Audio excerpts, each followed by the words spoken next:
糯米这样做太好吃了，软糯筋道又香甜，放2天都不会硬，不信你不会喜欢。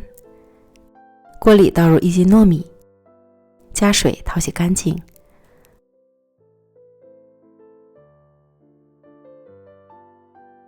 同煮米饭一样上锅煮熟。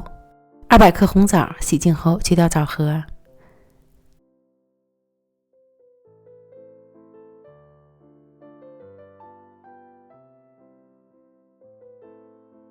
再用剪刀剪个口子，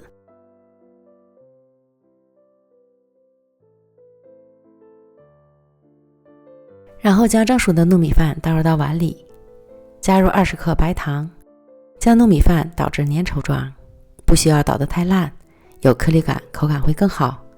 静置晾凉，案板上铺好保鲜膜防粘，放上1半的糯米饭，给它揉成长条状，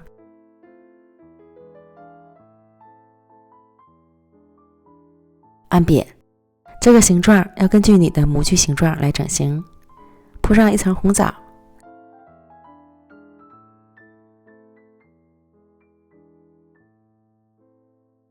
再用其他果干将缝隙填满，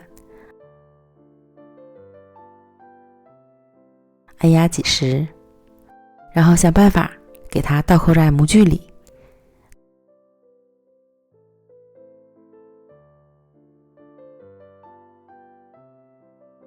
糯米朝上，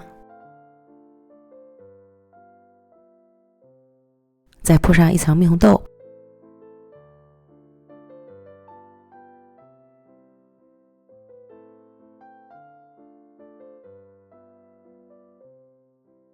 然后再放上另一半的糯米，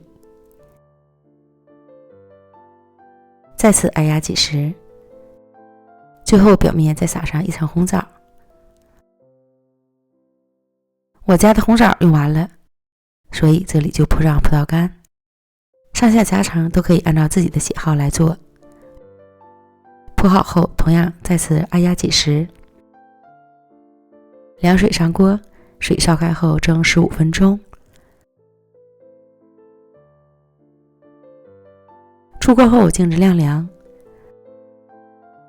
等凉透后脱模。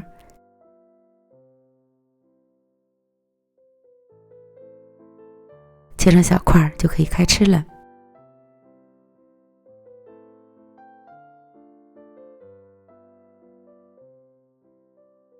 我们的红枣糯米糕就做好了，软软糯糯，筋道弹牙又香甜，嚼起来真是太香了。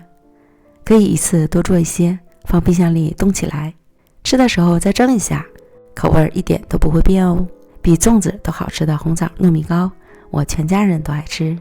推荐朋友们一定要试试哦！美食天天更新，咱们明天见，拜拜。